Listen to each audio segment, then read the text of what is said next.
सबु दृष्टि दृढ़ित करने प्रतिष्ठित करने जहाँ किसी दरकार कर गोटे पर गोटे कार्यक्रम इवेंट पर इवेंट कार्यक्रम हो तो विरोधी पक्ष विरोध नेता भाव अच्छा नवीन पट्टनायक जहाँकर लोकप्रियतार आधार अच्छी दल पाखे शक्ति भी अच्छी बीजेपी एपरी लोक हवा दरकार जी कि सरकार को सबु दृष्टि तृण स्तर में संगठित करके सरकार को दृढ़ीभूत कर जहाँफल कि दल भविष्य आसंता 15 वर्ष जोरा भावुंट से राज्य में क्षमता रही काम कर गोटे कथा जिते उद्यम है गोटे समय बीजेपी भितर मेंट हो जाए कथबार्ता भी चलला कि से कथबार्तार सबुठ बड़ प्रतिबंध भाव मनमोहन सामल फिरा से कह ना आम मेंट करवा ना ओपन माइक शो को अपन समस्त की स्वागत करुँचे राज्य गोटे बड़ प्रसंग होती बीजेपी किए राज्य सभापति हे जिला सभापति अधिकांश जिला सभापति नाम प्राय घोषणा गुड़ा आ कि जो बाकी अच्छी बर्तमान राज्य सभापति हे किए ये बड़ प्रसंग कहीं कौची आप समझ जानते बीजेपी बहुत दिन पर क्षमता को राज्य क्षमता को आसी जो क्षमता को आसवा पर दिल्ली नेतृत्व नरेंद्र मोदी प्रति ओडावासी गोटे समर्थन सूचक भाव में विचार करुँचे सी मोहन चरण माझी की ओडार मुख्यमंत्री आदिवासी नेता मोहन चरण माझी की ओडार मुख्यमंत्री भाव में मनोनीत कर मोहन चरण माझी की सबु दृष्टि दृढ़ित करने प्रतिष्ठित करने जहाँ किसी दरकार कर गोटे पर गोटे कार्यक्रम इवेंट पर इवेंट कार्यक्रम हो तो उत्कर्ष ओडिशा इन्वेस्टमेंट सम्मेलन भी सैला किंतु राज्य बीजेपी जी कि नुआकरी आसी क्षमता को विधानसभा 78 आसन किंतु विरोधी पक्ष मत बहुत शक्तिशाली 51 विधानसभा आसन अच्छी जदि भोट देखिए सारे किसी अधिका भोट बंद पाई सीट संख्या अधिका अच्छी बोली सरकार किंतु विरोधी पक्ष विरोध नेता भाव अच्छा नवीन पट्टनायक जहाँकर लोकप्रियतार आधार अच्छी दल पाखे शक्ति भी अच्छी तेणु बीजेपी संगठनटा को गढ़ा बीजेपी संगठनटा यदि दृढ़ीभूत नहब ये नुआ सरकार को बीजेपी संगठनटा सबु क्षेत्र में ठीक भाव सहयोग न कर किसी असुविधा हे तेणु बीजेपी एपरी लोक हवा दरकार जी कि सरकार को सबु दृष्टि तृण स्तर में संगठित करके सरकार को दृढ़ीभूत कर जहाँफल कि दल भविष्य आसंता 15 वर्ष जोरा भावुंट से राज्य में क्षमता रही काम करें यही क्षेत्र में से कि दिल्ली नेतृत्व भल भाई जानते एठिका लोक मैंने जानते बीजेपी भितर गत निर्वाचन पूर्व गोष्ठी विवाद थिला बर्तमान मोहन चरण माझी मुख्यमंत्री होगा पर गोष्ठी विवाद अच्छी ये गोष्ठी विवाद को लक्ष्य कर बोधे नरेंद्र मोदी आदिवासी नेता मोहन चरण माझी की मुख्यमंत्री कले ये सबू गोष्ठी विवाद उधर कई भावुन मोहन चरण माझी मुख्यमंत्री है बोली आम जो मैंने ना आलोचना धर्मेन्द्र प्रधान हूँ भुवनेश्वर सांसद कथा बजंत पंडा कथा क्या विभिन्न लोक ना आलोचित होता किंतु हेले मोहन चरण माझी आदिवासी नेता एवं सी 7 मास भितर कार्यकलाप को देखिले जेपरी भाव दिल्ली पीएमओ दिल्ली नेतृत्व मत साहाय्य करुच्ची धीरे धीरे प्रतिष्ठा लोकप्रियता मत बढ़ुचे या मत सत किंतु बीजेपी संगठनटा जदि यही गोष्ठीवाद उदय रही सरकार को सबु क्षेत्र में साहाय्य कला भाया व्यवस्था नहब ताले असुविधा हम यदि संगठन मत विभिन्न समय जोटा विरोधी दल तो अच्छा मुझे कहली शक्तिशाली विरोधी दल अच्छी एवं गोटे नुआ सरकार को बोलबार पकाइवाई विभिन्न प्रसंग से बाहर करेंगे कि दलटा जदि संगठनटा ठीक थी दलर नेतृत्व जदि संगठन नेतृत्व जदि ठीक थी सरकार पर अनेक आक्रमण को से प्रतिहत करेंगे से दृष्टि किए हम आर सभापति किए हबार आप जानते गत निर्वाचन पूर्व मनमोहन सामल जो दायित्व नेले मनमोहन सामल होती एक बात पूर्व थर सभापति लेकिन यही थर जो सभापति दायित्व नेला गोटे कथा जिते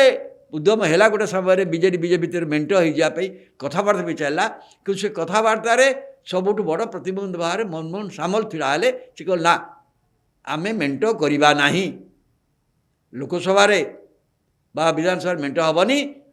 विधानसभा मेंट नहेले आम दल भल कर ଏବଂ ତାଙ୍କର ମୋ ଜିଦ୍ ଯୋଗୁଁ ଏ ମେଣ୍ଟ ମଧ୍ୟ ଶେଷରେ ହୋଇପାରିଲାନି। ମେଣ୍ଟ ନ ହେବା ଫଳରେ ପୁରା ଲାଭ ବିଜେପିକୁ ମିଳିଲା। ବିଜେପି ସରକାର କଲା, 20ଟା ଲୋକସଭା ଆସନ ବି ଜିତିଲା। ତ ସେଇ ଦୃଷ୍ଟିକୋଣରୁ ମନମୋହନ ସାମଲଙ୍କର ଦଳର ସଂଗଠନ ଭିତରେ ତାଙ୍କ ପ୍ରତି ଯଥେଷ୍ଟ ଗୋଟେ ସିମ୍ପାଥି ସମର୍ଥନ ଥିଲେ ମଧ୍ୟ ସିଏ ନିଜେ ନିର୍ବାଚନରେ ହାରିଯାଇଛନ୍ତି। ସିଏ ହାରିଥିଲେ ଜିତିଥିଲେ ଭିନ୍ନ କଥା ହେଇଥାନ୍ତା।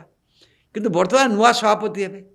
କିଏ ନୂଆ, ତେଣୁ ତାଙ୍କର ଗୋଟେ ପ୍ରତିଷ୍ଠା ଦଳ ଭିତରେ ଅଛି। ସେ ନୂଆ ସଭାପତି ହେବେ ନା ମନମୋହନ ସାମଲ କଣ୍ଟିନ୍ୟୁ କରିବେ। ଏ କିନ୍ତୁ ତାଙ୍କ ଭିତରେ ଏତେ ଗୋଷ୍ଠୀ ବିବାଦ ହେଇଛି, ବର୍ତ୍ତମାନ ଦଳ ଭିତରେ ଏତେ ଗୋଷ୍ଠୀ ବିବାଦ ଅଛି,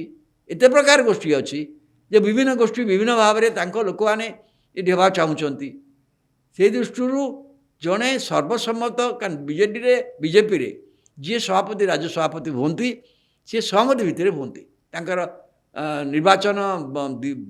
2 ଜଣ 3 ଜଣ ପ୍ରତିଦ୍ୱନ୍ଦିତା କରି ନିର୍ବାଚନ ହୁଏ ନାହିଁ। ସେମାନଙ୍କ ଭିତରେ ଆଲୋଚନା ମାଧ୍ୟମରେ ସହମତି ଭିତରେ ସିଦ୍ଧାନ୍ତରେ ଉପନୀତ ହେଲେ ସେ ଲୋକର ନାମ ଘୋଷଣା କରାଯାଏ ଏବଂ ସେ ସଭାପତି ହୁଅନ୍ତି। ସେଇ ଭିତ୍ତିରେ ଯେ ଦେଖାଯାଏ, ତାହେଲେ ମନମୋହନ ସାମଲ ନିଶ୍ଚିତ ବିଚାର ଆଗରେ ମନମୋହନ ସାମଲ ହେଇପାରିବ। ଆଉ ଥରେ ମନମୋହନ ସାମଲ ପୂର୍ବରୁ ଥରେ ହେଇଥିଲେ, ତାଙ୍କ ସମ୍ବିଧାନ ଅନୁସାରେ ଜଣେ ବ୍ୟକ୍ତି କ୍ରମାଗତ ଭାବରେ 2 ଥର ହେଇପାରିବ, ତୃତୀୟ ଥର ହେଇପାରିବନି। କିନ୍ତୁ ସେ ପୂର୍ବରୁ ଥରେ ହେଇଥିଲେ ସଭାପତି, ଯେ ଦଳ ସରକାରରେ ଆସିଲା ଏଠିକି, ବିଜେପି ଆଲାଏନ୍ସ ଥିଲା। କିନ୍ତୁ ବର୍ତ୍ତମାନ ଏ କ୍ରମାଗତ ନୁହେଁ, ସିଏ ଆଉ ଥରେ ସଭାପତି ହେବାରେ କୌଣସି ସାମ୍ବିଧାନିକ ପ୍ରତିବନ୍ଧକ ନାହିଁ। କଥା ହେଉଛି ନୂଆ ଲୋକ ବି ହେଇପାରନ୍ତି, କାରଣ ଦଳ ଭିତରେ ମୁଁ କହିଲି ବହୁତ ଗୋଷ୍ଠୀ ଅଛି। ଯେଉଁ ଗୋଷ୍ଠୀମାନେ ଅଛନ୍ତି, ମନମୋହନ ସାମଲଙ୍କୁ ବିରୋଧ କରିଥିବା ବହୁତ ବଡ଼ ଗୋଷ୍ଠୀ ବି ଅଛନ୍ତି। ମୁଁ କହିଲି ବିଭିନ୍ନ ଲୋକଙ୍କର ଗୋଷ୍ଠୀ ଭିତରେ ଅପରାଜିତା ଷଡ଼ଙ୍ଗୀ ଗୋଷ୍ଠୀ ଅଛନ୍ତି। ଧର୍ମେନ୍ଦ୍ର ପ୍ରଧାନଙ୍କର ଗୋଟେ ବଡ଼, ସବୁଠୁ ବଡ଼ ଗୋଷ୍ଠୀ ଯଦି ଥାଏ, ମାନେ ବଡ଼ ପ୍ରଭାବ ଥାଏ, ତାହେଲେ ଧର୍ମେନ୍ଦ୍ର ପ୍ରଧାନ ହିଁ ଓଡ଼ିଶାରେ 2014 ପରେ ବିଜେପି କି ଆଗକୁ ନେବାରେ ସବୁଠୁ ପ୍ରମିଷ୍ଠ ଭୂମିକା ନେଇଛନ୍ତି। ଏବଂ ଧର୍ମେନ୍ଦ୍ର ପ୍ରଧାନ ହେଉଛନ୍ତି ଏକମାତ୍ର ନେତା ଓଡ଼ିଶାରେ ଯିଏକି କ୍ରମାଗତ ଭାବରେ 11 ବର୍ଷ ହେଲା କେନ୍ଦ୍ରମନ୍ତ୍ରୀ ଅଛନ୍ତି। ଓଡ଼ିଶାର ସବୁଠୁ ବଡ଼ ବିଜେପି ନେତା ଭାବରେ ଜାତୀୟ ସ୍ତରରେ ପ୍ରତିଷ୍ଠା ଅଛି, ଓଡ଼ିଶାରେ ବହୁତ ପ୍ରତିଷ୍ଠା ଅଛି। ସିଏ ବି ଚାହିଁବେ ତାଙ୍କ ଲୋକ ଏଠି ରାଜ୍ୟ ସଭାପତି ହୁଅନ୍ତୁ। ଏକରେ ବୈଜୟନ୍ତ ପଣ୍ଡା ଜାତୀୟ ସ୍ତରରେ ବହୁତ ପ୍ରମୁଖ ଭୂମିକାରେ ଅଛନ୍ତି, ସିଏ ବି ଚାହିଁବେ ତାଙ୍କୁ ଶୋଇଲା ଭଳିଆ କେହି ଜଣ ଲୋକ ସଭାପତି ହୁଅନ୍ତୁ। ଏଇଭଳି ଭାବରେ ବିଭିନ୍ନ ସ୍ତରରେ ଲୋକ ଅଛନ୍ତି, ପ୍ରତାପ ଷଡ଼ଙ୍ଗୀ ଅଛନ୍ତି, ଅନୁମାନ ବି ଅଛନ୍ତି। ଏହି ପରିପ୍ରେକ୍ଷୀରେ କାହାକୁ କରାଯିବ, କିନ୍ତୁ ଯିଏ ହେବ, ଯିଏ ନୂଆ ସରକାରଙ୍କ ସହିତ ଭଲ ସହଯୋଗରେ କାମ କରିପାରିବ। ଦ୍ୱିତୀୟ କଥା ହେଉଛି ସିଏ ନିଶ୍ଚୟ RSS ସହିତ ଜଡ଼ିତ ଥିବ, କାରଣ ଏଇଟା ବିଜେପି ପାଇଁ ବା RSS ପାଇଁ, ଯେମିତି ବିଜେପି ପାଇଁ ଓଡ଼ିଶାରେ ଗୋଟିଏ ସୁବର୍ଣ୍ଣ ସୁଯୋଗ ଆସିଛି ନିଜର ଶକ୍ତି ସଂଗଠନକୁ ରାଜ୍ୟବ୍ୟାପୀ ଆହୁରି ଶକ୍ତିଶାଳୀ କରିବା ପାଇଁ, ସେପାଇଁ RSS ପାଇଁ ମଧ୍ୟ ଗୋଟାଏ ଭଲ ମୁହୂର୍ତ୍ତ ଓଡ଼ିଶାରେ ସୃଷ୍ଟି ହୋଇଛି। RSS ସେଭଳି ଯେଉଁ ଶକ୍ତି ଥିଲା, ସେ ଶକ୍ତିକି ବହୁଗୁଣିତ କରିବା ପାଇଁ ଇଏ ଗୋଟେ ସୁଯୋଗ ଆସିଛି। ତେଣୁ RSS